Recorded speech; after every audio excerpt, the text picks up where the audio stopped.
Hello friends, last video में हमने देखा कि कंपनी शेयर इशू क्यों करती है। आज हम समझेंगे कि शेयर का एक्चुअली ओनर होने का क्या मतलब है, क्या राइट्स मिलते हैं, क्या रिस्पॉन्सिबिलिटीज हैं। इस 4 मिनट के वीडियो में सिंपल एग्जांपल्स के साथ समझते हैं। चलो शुरू करते हैं। वाओ, मैंने मेरा पहला शेयर खरीदा, पर इसका एक्चुअली क्या मतलब है? यह कोई डिजिटल टिकट नहीं है, बल्कि कंपनी में मेरी ओनरशिप का प्रूफ है। इमेजिन करो, पूरी कंपनी एक पिज्जा है, उसमें एक स्लाइस मेरा एक शेयर है। कंपनी के टोटल 100 शेयर हैं और उसमें मेरा एक शेयर है, मतलब मैं 1% ओनर हूँ। तो शेयर होल्डर होने से आपको 3 बेनिफिट्स होते हैं। फर्स्ट, मुझे वोटिंग राइट्स का हक है। कंपनी के बिग डिसीजंस में मैं अपना वोट दे सकता हूँ, अपना ओपिनियन रख सकता हूँ। सेकंड, कंपनी प्रॉफिट करेगी तो मुझे डिविडेंड मिलेगा, जो कि मेरा शेयर ऑफ प्रॉफिट्स है। थर्ड, मैं कंपनी के मेन रिपोर्ट्स जैसे कि फाइनेंशियल स्टेटमेंट्स देख सकता हूँ। पर ये भी समझिए, प्रॉफिट्स हो तो ठीक है, बट लॉस हुआ तो वो भी आपको बेयर करना पड़ेगा। तो कंपनी का रिस्क आप शेयर करते हैं। शेयर खरीद के मैं सीईओ नहीं बन जाता, बट मैं एक शेयर होल्डर हूँ और कंपनी को एम्प्लॉयज चलाते हैं। तो याद रखिए, शेयर होल्डर होने का मतलब आपको वोटिंग राइट्स मिलेंगे, आपको डिविडेंड मिलेगा और आपको इन्फॉर्मेशन एक्सेस है।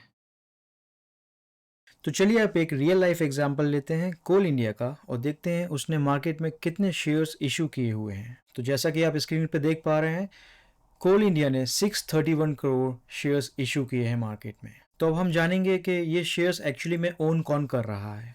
तो आप देखेंगे शेयर होल्डिंग समरी को दिखाया गया है एक पाई चार्ट के थ्रू। उसमें आप देखेंगे प्रमोटर्स जो कि 63% हैं। प्रमोटर्स जनरली फाउंडर्स और कंट्रोलिंग ग्रुप होता है जिन्होंने कंपनी स्टार्ट की हुई है और जो मेजर डिसीजंस लेते हैं कंपनी के बारे में। उसके बाद आप देखेंगे म्यूचुअल फंड्स अराउंड 9% है। Mutual funds like fund houses that pool money from retail investors and invest professionally.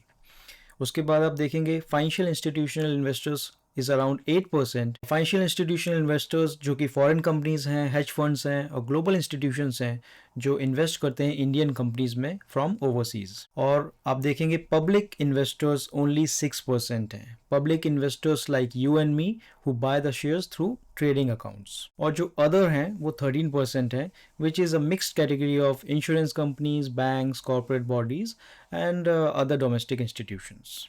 तो अगर हमें अब जानना है कि कोल इंडिया ने लास्ट ईयर कितना डिविडेंड दिया हुआ है, तो हम जाएंगे कॉर्पोरेट एक्शंस में और देखेंगे डिविडेंड्स लास्ट ईयर का।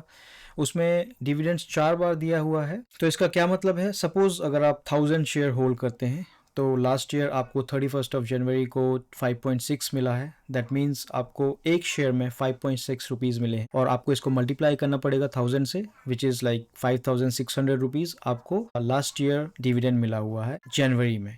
लाइकवाइज आपको अगस्त में मिला है एंड देन 21 अगस्त को अगेन मिला है एंड देन 4 नवंबर को मिला है। तो अगर हम इसे कैलकुलेट करें तो देखेंगे कि अगर हम 1000 शेयर्स होल्ड करते हैं तो हम उसे मल्टीप्लाई करेंगे जो हमें डिविडेंड मिला हुआ है। तो आप देखेंगे नवंबर अगस्त में 2 बार और जनवरी में, और इसे मल्टीप्लाई करेंगे 1000 से तो आता है amount 10,250, 5,150 and likewise and the total is 26,500।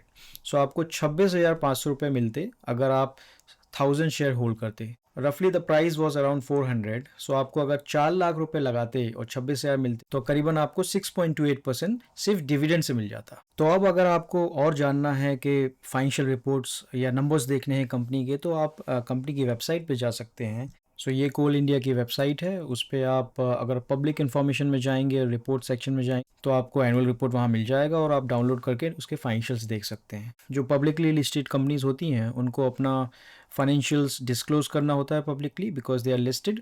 और जो प्राइवेट कंपनीज होती हैं उनका एनुअल रिपोर्ट्स आपको पब्लिकली नहीं मिलेगा।